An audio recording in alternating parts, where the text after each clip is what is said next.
Hi ಎಲ್ಲರಿಗೂ ನಮಸ್ಕಾರ. Shahida Kannada education ಚಾನಲ್ಗೆ ಸ್ವಾಗತ.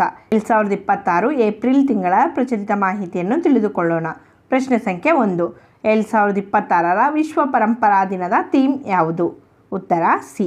ಸಂಘರ್ಷಗಳು ಮತ್ತು ವಿಪತ್ತುಗಳ ಸಂದರ್ಭದಲ್ಲಿ ಜೀವಂತ ಪರಂಪರೆಯಾಗಿ ಪ್ರಕ್ರಿಯೆ.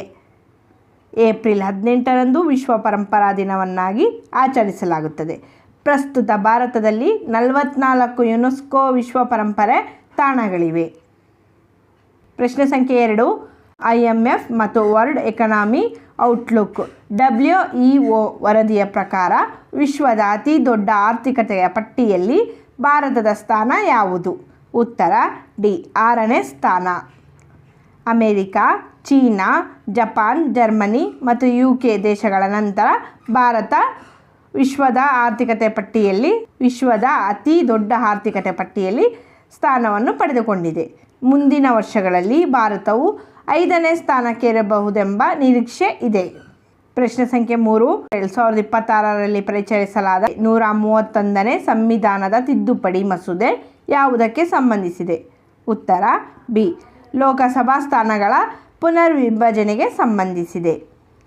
106ನೇ ತಿದ್ದುಪಡಿಯು ಮಹಿಳಾ ಮೀಸಲಾತಿಗೆ ಸಂಬಂಧಿಸಿದೆ. ಈ ಮಸೂದೆಯನ್ನು 2023ರಲ್ಲಿ ಬಿಲ್ ಪಾಸಾಗಿತ್ತು. 131ನೇ ಮಸೂದೆಯ 3 ಮುಖ್ಯ ಉದ್ದೇಶಗಳೆಂದರೆ: 1ನೇದು ಲೋಕಸಭಾ ಸ್ಥಾನಗಳ ಹೆಚ್ಚಳ. ಲೋಕಸಭೆಯ ಒಟ್ಟು ಸದಸ್ಯರ ಸಂಖ್ಯೆಯನ್ನು ಈಗಿರುವ 543ರಿಂದ 850ಕ್ಕೆ ಏರಿಸುವುದು. 2ನೇ ಮುಖ್ಯ ಉದ್ದೇಶವೆಂದರೆ ಕ್ಷೇತ್ರ ಮರುವಿಂಗಡಣೆ. 2011ರ ಜನಗಣತಿಯ ಆಧಾರದ ಮೇಲೆ ದೇಶಾದ್ಯಂತ ಚುನಾವಣಾ ಕ್ಷೇತ್ರಗಳನ್ನು ಮರು ಹಂಚಿಕೆ ಮಾಡುವುದು. ಉದ್ದೇಶ ಸಂಖ್ಯೆ 3. ಮಹಿಳಾ ಮೀಸಲಾತಿ ಜಾರಿ. 2023ರಲ್ಲಿ ಅಂಗೀಕಾರಗೊಂಡಿದ್ದ ನಾರಿಶಕ್ತಿ ವಂದನ್ ಅಧಿನಿಯಮ ಮಹಿಳಾ ಮೀಸಲಾತಿಯನ್ನು ಶೀಘ್ರವಾಗಿ ಜಾರಿಗೆ ತರಲು ಈ ಕ್ಷೇತ್ರ ಮರು ವಿಂಗಡಣೆಯನ್ನು ಬಳಸಿಕೊಳ್ಳುವುದು. ಮಸೂದೆ ಪಾಸಾಗಲು ಕನಿಷ್ಠ 352 ಮತಗಳು, ಅಂದರೆ 2/3 ಬಹುಮತ ಅಗತ್ಯವಿತ್ತು. ಆದರೆ ಕೇವಲ 54 ಮತಗಳಿಂದ ಸೋಲಾಯಿತು. ಈ ಮಸೂದೆಯ ಸೋಲಿಗೆ ಕಾರಣಗಳು: 1ನೇ ಕಾರಣ ಮತಗಳ ಕೊರತೆ. ಲೋಕಸಭೆಯಲ್ಲಿ ನಡೆದ ಮತದಾನದಲ್ಲಿ ಪರವಾಗಿ 298 ಮತಗಳು, ವಿರುದ್ಧವಾಗಿ 230 ಮತಗಳು ಇದ್ದವು. ಮಸೂದೆ ಪಾಸಾಗಲು ಕನಿಷ್ಠ 352 ಮತಗಳು, 2/3 ಬಹುಮತ ಅಗತ್ಯವಿತ್ತು. ಹಾಗಾಗಿ ಇದು ತಿರಸ್ಕಾರಗೊಂಡಿತು. 2ನೇ ಕಾರಣ ದಕ್ಷಿಣ ಭಾರತದ ರಾಜ್ಯಗಳ ವಿರೋಧ ಪಕ್ಷಗಳು ಮತ್ತು ಮುಖ್ಯವಾಗಿ ಜನಸಂಖ್ಯಾ ನಿಯಂತ್ರಣದಲ್ಲಿ ಯಶಸ್ವಿಯಾದ ರಾಜ್ಯಗಳು ಲೋಕಸಭೆಯಲ್ಲಿ ತಮ್ಮ ಸ್ಥಾನಗಳನ್ನು ಕಳೆದುಕೊಳ್ಳುವ ಭೀತಿ ಎದುರಾಯಿತು. 3ನೇ ಕಾರಣ ಜನಗಣತಿಯ ವಿವಾದ. ಸರ್ಕಾರವು 2011ರ ಜನಗಣತಿಯ ಆಧಾರವಾಗಿ ಇಟ್ಟುಕೊಂಡು ಕ್ಷೇತ್ರ ಮರು ವಿಂಗಡಣೆ ಮಾಡಲು ಮುಂದಾಗಿತ್ತು. ಹೊಸ ಜನಗಣತಿ ನಡೆಯುತ್ತಿರುವಾಗ ಹಳೆಯ ಡೇಟಾವನ್ನು ಬಳಸುವುದಕ್ಕೆ ವಿರೋಧ ಪಕ್ಷಗಳು ಅಪೇಕ್ಷೆ ವ್ಯಕ್ತಪಡಿಸಿದವು. 4ನೇ ಕಾರಣ ಮಹಿಳಾ ಮೀಸಲಾತಿಯನ್ನು ಲಿಂಕ್ ಮಾಡಿದ್ದು. ಮಹಿಳಾ ಮೀಸಲಾತಿಯನ್ನು ಜಾರಿಗೆ ತರಲು ಕ್ಷೇತ್ರ ಮರುವಿಂಗಡಣೆ ಕಡ್ಡಾಯವಲ್ಲ.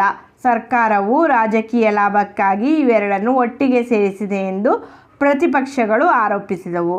5ನೇ ಕಾರಣ ಚುನಾವಣಾ ಸಮಯದಲ್ಲಿ ಮಸೂದೆಯನ್ನು ಮಂಡಿಸಿದ್ದು. ಪ್ರಸ್ತುತ 5 ರಾಜ್ಯಗಳಲ್ಲಿ ಚುನಾವಣೆ ನಡೆಯುತ್ತಿರುವುದರಿಂದ ಮಸೂದೆ ಪಾಸಾಗುವುದಿಲ್ಲ ಎಂದು ಗೊತ್ತಿದ್ದರೂ ವಿರೋಧ ಪಕ್ಷಗಳು ಮಹಿಳಾ ವಿರೋಧಿ ಎಂದು ತೋರಿಸಲು ಮಸೂದೆಯನ್ನು ಮಂಡಿಸಿದ್ದು ಇದಕ್ಕೆ ಕಾರಣ ಆಯಿತು. ಪ್ರಶ್ನೆ ಸಂಖ್ಯೆ 4. ಭಾರತದ ಮೊದಲ ಕ್ವಾಂಟಮ್ ಕಂಪ್ಯೂಟರನ್ನು ಎಲ್ಲಿ ಸ್ಥಾಪಿಸಲಾಗಿದೆ? ಉತ್ತರ ಸಿ. ಅಮರಾವತಿಯಲ್ಲಿ ಭಾರತದ ಮೊದಲ ಕ್ವಾಂಟಮ್ ಕಂಪ್ಯೂಟರನ್ನು ಸ್ಥಾಪಿಸಲಾಗಿದೆ. ಪ್ರಶ್ನೆ ಸಂಖ್ಯೆ 5. PMGSY 3 ಯಾವ ವರ್ಷದವರೆಗೆ ವಿಸ್ತರಿಸಲಾಗಿದೆ? ಉತ್ತರ ಎ. ಮಾರ್ಚ್ 2028ರವರೆಗೆ ವಿಸ್ತರಿಸಲಾಗಿದೆ.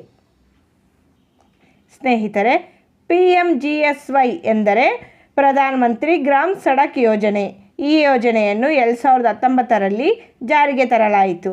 ಇತ್ತೀಚೆಗೆ ಈ ಯೋಜನೆಯನ್ನು ಮಾರ್ಚ್ 2028ರವರೆಗೆ ವಿಸ್ತರಿಸಲಾಗಿದೆ. ಪ್ರಶ್ನೆ ಸಂಖ್ಯೆ 6. ಇತ್ತೀಚೆಗೆ ರಾಷ್ಟ್ರೀಯ ಭೂಪರಂಪರೆಯ ತಾಣವಾಗಿ ಘೋಷಿಸಲ್ಪಟ್ಟ ಯಾಣ ಗುಹೆಗಳು ಯಾವ ರಾಜ್ಯದಲ್ಲಿವೆ? ಉತ್ತರ ಬಿ. ಕರ್ನಾಟಕ. ಇತ್ತೀಚೆಗೆ ರಾಷ್ಟ್ರೀಯ ಭೂಪರಂಪರೆಯ ತಾಣವಾಗಿ ಉತ್ತರ ಕನ್ನಡ ಜಿಲ್ಲೆಯ ಯಾಣ ಗುಹೆಗಳು ಘೋಷಿಸಲ್ಪಟ್ಟಿವೆ. ಇವು ವಿಶಿಷ್ಟ ಕಲ್ಲಿನ ರಚನೆಗಾಗಿ ಪ್ರಸಿದ್ಧವಾಗಿದೆ. ಇವು ಸಹ್ಯಾದ್ರಿ ಪರ್ವತ ಶ್ರೇಣಿಯಲ್ಲಿವೆ. ಪ್ರಶ್ನೆ ಸಂಖ್ಯೆ 7. 2026 ರಾಷ್ಟ್ರೀಯ ಪಂಚಾಯತ್ ರಾಜ್ ದಿನದ ಥೀಮ್ ಯಾವುದು? ಉತ್ತರ ಸಿ, ಸಶಕ್ತ ಪಂಚಾಯತ್, ಸರ್ವಾಂಗೀಣ ವಿಕಾಸ. ಸ್ನೇಹಿತರೆ, ರಾಷ್ಟ್ರೀಯ ಪಂಚಾಯತ್ ರಾಜ್ ದಿನವನ್ನಾಗಿ ಏಪ್ರಿಲ್ 24ರಂದು ಆಚರಿಸಲಾಗುತ್ತದೆ. 1993 ಏಪ್ರಿಲ್ 24ರಂದು ಭಾರತದ ರಾಷ್ಟ್ರಪತಿ ಶಂಕರ್ ವರ್ಮಾರವರು 73ನೇ ಸಂವಿಧಾನದ ತಿದ್ದುಪಡಿ 64ನೇ ಮಸೂದೆಗೆ ಸಹಿ ಹಾಕಿದ ನೆನಪಿಗಾಗಿ ಈ ದಿನವನ್ನು ಆಚರಿಸಲಾಗುತ್ತದೆ. ಪ್ರಶ್ನೆ ಸಂಖ್ಯೆ 8. ಭಾರತದ 95ನೇ ಚೆಸ್ ಗ್ರ್ಯಾಂಡ್ ಮಾಸ್ಟರ್ ಯಾರು? ಉತ್ತರ ಡಿ, ಆರೋನ್ಯಾಕ್ ಘೋಷ್. ಇವರು ಭಾರತದ 95ನೇ ಚೆಸ್ ಗ್ರ್ಯಾಂಡ್ ಮಾಸ್ಟರ್ ಆಗಿದ್ದಾರೆ. ಆರ್ ವೈಶಾಲಿ ಅವರು ವಿಶ್ವ ಚೆಸ್ ಪ್ರಶಸ್ತಿ ವಿಜೇತರಾಗಿದ್ದಾರೆ. ಇವರು ತಮಿಳುನಾಡು ರಾಜ್ಯದವರಾಗಿದ್ದಾರೆ. ಪ್ರಶ್ನೆ ಸಂಖ್ಯೆ 9. ಇತ್ತೀಚೆಗೆ ನಿಧನರಾದ ಆಂಧ್ರ ಪ್ರದೇಶ ರಾಜ್ಯದ ಮಾಜಿ ಮುಖ್ಯಮಂತ್ರಿ ಯಾರು? ಉತ್ತರ ಎ, ನಾದೆಂಡ್ಲೆ ಭಾಸ್ಕರ್ ರಾವ್. ಇತ್ತೀಚೆಗೆ ನಿಧನರಾದ ನಾದೆಂಡ್ಲೆ ಭಾಸ್ಕರ್ ರಾವ್ ರವರು ಆಂಧ್ರ ಪ್ರದೇಶದ ಮಾಜಿ ಮುಖ್ಯಮಂತ್ರಿಗಳಾಗಿದ್ದರು. ಹಾಗೆಯೇ ಡೆಸ್ಮಂಡ್ ಮಾರಿಸ್ ರವರು ಅರ್ಥಶಾಸ್ತ್ರಜ್ಞರು. ರಘು ರೈ ಅವರು ಭಾರತದ ದಿಗ್ಗಜ ಛಾಯಾಗ್ರಾಹಕರಾಗಿದ್ದರು. ಗುರ್ಬಕ್ಷ್ ಸಿಂಗ್ ಗ್ರೇವಾಲ್ ಅವರು 1968ರ ಒಲಿಂಪಿಕ್ನಲ್ಲಿ ಕಂಚಿನ ಪದಕ ವಿಜೇತ ಭಾರತೀಯರಾಗಿದ್ದರು. ಗುರ್ಬಕ್ಷ್ ಸಿಂಗ್ ಗ್ರೇವಾಲ್ ರವರು ಹಾಕಿ ಆಟಗಾರರಾಗಿದ್ದರು. ಪ್ರಶ್ನೆ ಸಂಖ್ಯೆ 10. ಇತ್ತೀಚೆಗೆ ಸುದ್ದಿಯಲ್ಲಿರುವ ಸುವೋರಿ ಮಹೋತ್ಸವ ಯಾವ ರಾಜ್ಯದಲ್ಲಿ ಆಚರಿಸಲಾಗುತ್ತದೆ? ಉತ್ತರ ಬಿ, ಅಸ್ಸಾಂ ರಾಜ್ಯದಲ್ಲಿ ಸುವೋರಿ ಮಹೋತ್ಸವವನ್ನು ಆಚರಿಸಲಾಗುತ್ತದೆ. ಪ್ರಶ್ನೆ ಸಂಖ್ಯೆ 11. 2026ರ ವಿಶ್ವ ಆಹಾರ ಪ್ರಶಸ್ತಿಯನ್ನು ಕೆಳಗಿನವುಗಳಲ್ಲಿ ಯಾರು ಪಡೆದಿದ್ದಾರೆ? ಉತ್ತರ ಡಿ, ಹುಬ್ ಲೆಲಿವೆಲ್ಡ್ ರವರು 2026ರ ವಿಶ್ವ ಆಹಾರ ಪ್ರಶಸ್ತಿಯನ್ನು ಪಡೆದಿದ್ದಾರೆ. ಹಾಗೆಯೇ ಸಾಧ್ವಿ ಸತೀಶ್ ಸೈಲ್ ರವರು 2026ರ ಫೆಮಿನಾ ಮಿಸ್ ಇಂಡಿಯಾ ಆಗಿದ್ದಾರೆ. ಮತ್ತು ಗ್ಲೋಬಲ್ ಗ್ರೀನ್ ಐಕಾನ್ ಪ್ರಶಸ್ತಿಯನ್ನು ಜೋಗಿನಪಲ್ಲಿ ಸಂತೋಷ್ ಕುಮಾರ್ ರವರು ಪಡೆದಿದ್ದಾರೆ. ಹಾಗೆಯೇ 2026ರ ಅಬೆಲ್ ಪ್ರಶಸ್ತಿಯನ್ನು ಗೆರ್ಟ್ ಪಾಲ್ಟಿಂಗ್ಸ್ ರವರು ಪಡೆದಿದ್ದಾರೆ. ಪ್ರಶ್ನೆ ಸಂಖ್ಯೆ 12. ಈ ಕೆಳಗಿನವುಗಳಲ್ಲಿ ಯಾರು 2026ರ ಪಂಪ ಪ್ರಶಸ್ತಿಯನ್ನು ಪಡೆದಿದ್ದಾರೆ? ಉತ್ತರ ಎ, ದೇವನೂರು ಮಹಾದೇವಯ್ಯನವರು 2026ರ ಪಂಪ ಪ್ರಶಸ್ತಿಯನ್ನು ಪಡೆದಿದ್ದಾರೆ. ಹಾಗೆಯೇ ಬೆಲ್ದಾಳ ಸಿದ್ದರಾಮ ಶರಣರು ಬಸವ ಶಾಂತಿ ಪುರಸ್ಕೃತ ಪಡೆದಿದ್ದಾರೆ. ಕೆ ನೀಲಾರವರು ಅಕ್ಕ ಮಹಾದೇವಿ ಪ್ರಶಸ್ತಿಯನ್ನು ಪಡೆದಿದ್ದಾರೆ. ಭಾನುಕೀರ್ತಿ ಭಟ್ಟಾಕರ ಸ್ವಾಮೀಜಿಯವರು ಭಗವಾನ್ ಮಹಾವೀರ ಪ್ರಶಸ್ತಿಯನ್ನು ಪಡೆದಿದ್ದಾರೆ. ರಂಗಕರ್ಮಿ ಪ್ರಸನ್ನ ಅವರು ಬಿ.ವಿ. ಕಾಂತ ಪ್ರಶಸ್ತಿಯನ್ನು ಪಡೆದಿದ್ದಾರೆ. ಜಿ.ವಿ. ಶಾರದಾ ಅವರು ಡಾಕ್ಟರ್ ಗುಬ್ಬಿ ವೀರಣ್ಣ ಪ್ರಶಸ್ತಿಯನ್ನು ಪಡೆದಿದ್ದಾರೆ. ಸಿದ್ದನಗೌಡ ಪಾಟೀಲ್ ರವರು ಸಂಗೊಳ್ಳಿ ರಾಯಣ್ಣ ಪ್ರಶಸ್ತಿಯನ್ನು ಪಡೆದಿದ್ದಾರೆ. ಪ್ರಶ್ನೆ ಸಂಖ್ಯೆ 13. ಸುದ್ದಿಯಲ್ಲಿ ಕಂಡುಬಂದ ಚೆರ್ನೋಬಿಲ್ ದುರಂತ ಯಾವಾಗ ಸಂಭವಿಸಿತು?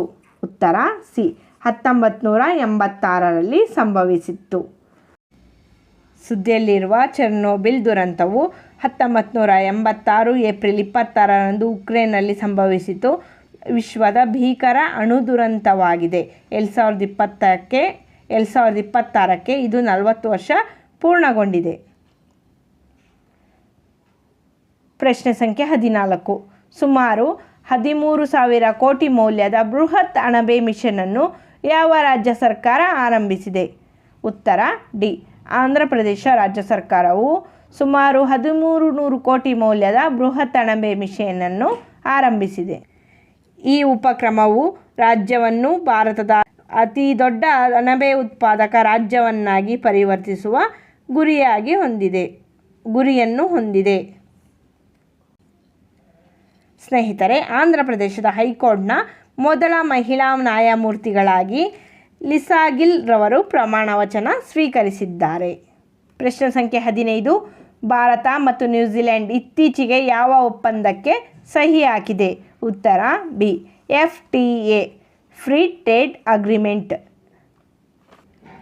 ಭಾರತ ನ್ಯೂಜಿಲೆಂಡ್ ನವದೆಹಲಿಯಲ್ಲಿ ಒಂದು ಹೆಗ್ಗುರುತು ಮುಕ್ತ ವ್ಯಾಪಾರ ಒಪ್ಪಂದಕ್ಕೆ ಸಹಿ ಹಾಕಿದ್ದಾರೆ. ದ್ವಿಪಕ್ಷೀಯ ಆರ್ಥಿಕ ಸಂಬಂಧಗಳಲ್ಲಿ ಹೊಸ ಹಂತವನ್ನು ತೆರೆಯಲಾಗಿದೆ. ನ್ಯೂಜಿಲೆಂಡ್ ಪ್ರಧಾನಿ ಕ್ರಿಸ್ಟೋಫರ್ ರವರು ಇದನ್ನು ಒಂದು ಪೀಳಿಗೆಗೆ ಮಾತ್ರ ಬರುವ ಒಪ್ಪಂದ ಎಂದು ಕರೆದಿದ್ದಾರೆ. ಆದರೆ ಭಾರತವು ಈ ಒಪ್ಪಂದವು ಸೂಕ್ಷ್ಮ ವಲಯಗಳಿಗೆ ರಕ್ಷಣೆಯೊಂದಿಗೆ ವ್ಯಾಪಾರ ಮಾರುಕಟ್ಟೆ ಪ್ರದೇಶವನ್ನು ಸಮತೋಲನಗೊಳಿಸುತ್ತದೆ ಎಂದು ಹೇಳಿದೆ. ಪ್ರಶ್ನೆ ಸಂಖ್ಯೆ 16. ಭಾರತಕ್ಕೆ ಇತ್ತೀಚೆಗೆ ತಲುಪಿರುವ 4ನೇ S-400 ಕ್ಷಿಪಣಿ ವ್ಯವಸ್ಥೆಯನ್ನು ಯಾವ ದೇಶದಿಂದ ಪಡೆಯಲಾಗಿದೆ? ಉತ್ತರ ಸಿ. ರಷ್ಯಾ ದೇಶದಿಂದ ಪಡೆಯಲಾಗಿದೆ. ಇದು ವಿಶ್ವದ ಅತ್ಯಾಧುನಿಕ ಕ್ಷಿಪಣಿ ದಾಳಿ ಮತ್ತು ತಡೆ ವ್ಯವಸ್ಥೆಯಾಗಿದೆ. ಏಕಕಾಲಕ್ಕೆ 300 ಕ್ಷಿಪಣಿ ಡ್ರೋನ್ಗಳ ದಾಳಿಯನ್ನು 300-400 ಕಿಲೋಮೀಟರ್ ದೂರದಲ್ಲಿಯೇ ಪತ್ತೆ ಮಾಡಿ ಧ್ವಂಸ ಮಾಡಬಲ್ಲದು. ಇದನ್ನು ರಾಜಸ್ಥಾನದ ಗಡಿಯಲ್ಲಿ ನಿಯೋಜಿಸುವ ಸಾಧ್ಯತೆ ಇದೆ. ಪ್ರಶ್ನೆ ಸಂಖ್ಯೆ 17. ಏಷ್ಯಾದ ಮೊದಲ ಯುನೆಸ್ಕೋ ಲಿಂಗ ಸಮಾನತೆ ಚೇರ್ ಎಲ್ಲಿ ಸ್ಥಾಪಿಸಲಾಗಿದೆ? ಉತ್ತರ ಸಿ.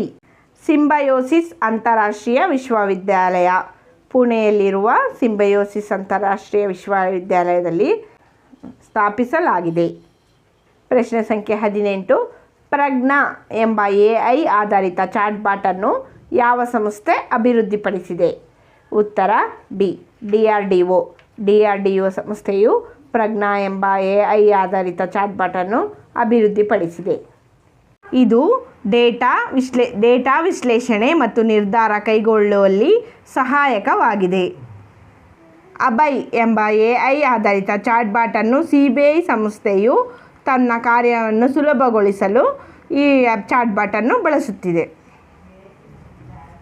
ಪ್ರಶ್ನೆ ಸಂಖ್ಯೆ 19. ಭಾರತದ ಮೊದಲ ಪೆಟ್ರೋಗ್ಲಿಫ್ ಸಂರಕ್ಷಣಾ ಉದ್ಯಾನ ಎಲ್ಲಿ ಸ್ಥಾಪಿಸಲಾಗಿದೆ? ಉತ್ತರ ಎ. ಲಡಾಖ್ನಲ್ಲಿ ಸ್ಥಾಪಿಸಲಾಗಿದೆ. ಪೆಟ್ರೋಗ್ಲಿಫ್ ಎಂದರೆ ಕಲ್ಲಿನ ಮೇಲೆ ಕೆತ್ತಿದ ಪ್ರಾಚೀನ ಚಿತ್ರಗಳು ಅಥವಾ ಬರಹಗಳು. ಪ್ರಶ್ನೆ ಸಂಖ್ಯೆ 20. ಭಾರತದ ಮೊದಲ ವಾಟರ್ ನ್ಯೂಟ್ರಲ್ ರೈಲು ಕೋಚಿಂಗ್ ಡಿಪೋ ಯಾವುದು? ಉತ್ತರ ಡಿ. ಕಂಕರಿಯ coaching depot. ಇದು ಅಹಮದಾಬಾದ್ನಲ್ಲಿದೆ. ಪ್ರಶ್ನೆ ಸಂಖ್ಯೆ 21. ಸುದ್ದಿಯಲ್ಲಿರುವ ಮುತುವನ್ ಬುಡಕಟ್ಟು ಜನಾಂಗ ಕೆಳಗಿನ ಯಾವ ರಾಜ್ಯದಲ್ಲಿ ವಾಸಿಸುತ್ತಾರೆ? ಉತ್ತರ ಎ. ಕೇರಳ. ಸುದ್ದಿಯಲ್ಲಿರುವ ಮುತುವನ್ ಬುಡಕಟ್ಟು ಜನಾಂಗದವರು ಕೇರಳದ ಇಡುಕ್ಕಿ ಮತ್ತು ತಮಿಳುನಾಡಿನ ಪರ್ವತ ಪ್ರದೇಶಗಳಲ್ಲಿ ವಾಸಿಸುತ್ತಾರೆ. ಥಾರ್ ಬುಡಕಟ್ಟು ಜನಾಂಗದವರು ತರಾಯಿ ಪ್ರದೇಶ ಅಂದರೆ ಭಾರತದ ನೇಪಾಳ ಗಡಿಯಲ್ಲಿ ವಾಸಿಸುತ್ತಾರೆ. ಪ್ರಶ್ನೆ ಸಂಖ್ಯೆ 22. ಸುದ್ದಿಯಲ್ಲಿರುವ ಕರ್ನಲ್ ಶೇರ್ ಜಂಗ್ ರಾಷ್ಟ್ರೀಯ ಉದ್ಯಾನ ಯಾವ ರಾಜ್ಯದಲ್ಲಿದೆ? ಉತ್ತರ ಬಿ. ಹರಿಯಾಣ ರಾಜ್ಯದಲ್ಲಿ ಯಮುನಾ ನದಿ ತೀರದಲ್ಲಿದೆ. ಕರ್ನಲ್ ಶೇರ್ ಜಂಗ್ ರಾಷ್ಟ್ರೀಯ ಉದ್ಯಾನವನ್ನು ಸಿಂಬಲ್ಡ್ ಬಾರಾ ರಾಷ್ಟ್ರೀಯ ಉದ್ಯಾನವನ ಎಂದು ಕರೆಯುತ್ತಾರೆ. ಪ್ರಶ್ನೆ ಸಂಖ್ಯೆ 23. ಸುದ್ದಿಯಲ್ಲಿರುವ ಉಮಿಯಂ ಸರೋವರ ಯಾವ ರಾಜ್ಯದಲ್ಲಿದೆ? ಉತ್ತರ ಸಿ. ಮೇಘಾಲಯ ರಾಜ್ಯದಲ್ಲಿ ಉಮಿಯಂ ಸರೋವರವಿದೆ. ಮೇಘಾಲಯ ರಾಜ್ಯದ ಶಿಲಾಂಗ್ ಸಮೀಪದಲ್ಲಿದೆ. ಇದು ಮಾನವ ನಿರ್ಮಿತ ಜಲಾಶಯವಾಗಿದ್ದು ಜಲವಿದ್ಯುತ್ ಉತ್ಪಾದನೆಗಾಗಿ ನಿರ್ಮಿಸಲಾಗಿದೆ. ಇದರ ಮತ್ತೊಂದು ಹೆಸರು ಏನೆಂದರೆ ಬಾರವಾಣಿ. ಪ್ರಶ್ನೆ ಸಂಖ್ಯೆ 24. ವಿಕ್ರಮ್ ಸೂದಿ ಸೆಂಟರ್ ಆಫ್ ಎಕ್ಸಲೆನ್ಸ್ ಅನ್ನು ಯಾವ ಸಂಸ್ಥೆ ಸ್ಥಾಪಿಸಿದೆ? ಉತ್ತರ D. IIT Kharagpur. IIT Kharagpur ಸಂಸ್ಥೆಯು ವಿಕ್ರಮ್ ಸೂದಿ ಸೆಂಟರ್ ಆಫ್ ಎಕ್ಸಲೆನ್ಸ್ ಅನ್ನು ಸ್ಥಾಪಿಸಿದೆ. ಪ್ರಶ್ನೆ ಸಂಖ್ಯೆ 25. ಭಾರತದ ಉಪರಾಷ್ಟ್ರಪತಿ CP ರಾಧಾಕೃಷ್ಣನ್ ರವರು ಯಾವ ನೆರೆಯ ರಾಷ್ಟ್ರಕ್ಕೆ ಭೇಟಿ ನೀಡಿದರು? ಉತ್ತರ, ನಿಮ್ಮ ಉತ್ತರವನ್ನು ಕಾಮೆಂಟ್ ಮಾಡಿ ತಿಳಿಸಿ. ಸ್ನೇಹಿತರೆ, 1998ರಿಂದ ನಡೆದ PC, PSI, FDA, FDA ಹಳೆಯ ಪ್ರಶ್ನೆ ಪತ್ರಿಕೆಗಳು ಬೇಕಾದಲ್ಲಿ ನಮ್ಮ ಚಾನಲನ್ನು ಸಬ್ಸ್ಕ್ರೈಬ್ ಮಾಡಿ, ಬೆಲ್ ಐಕಾನ್ ಪ್ರೆಸ್ ಮಾಡಿ, ಲೈಕ್ ಮಾಡಿ ಮತ್ತು ಶೇರ್ ಮಾಡಿ. ಧನ್ಯವಾದಗಳು.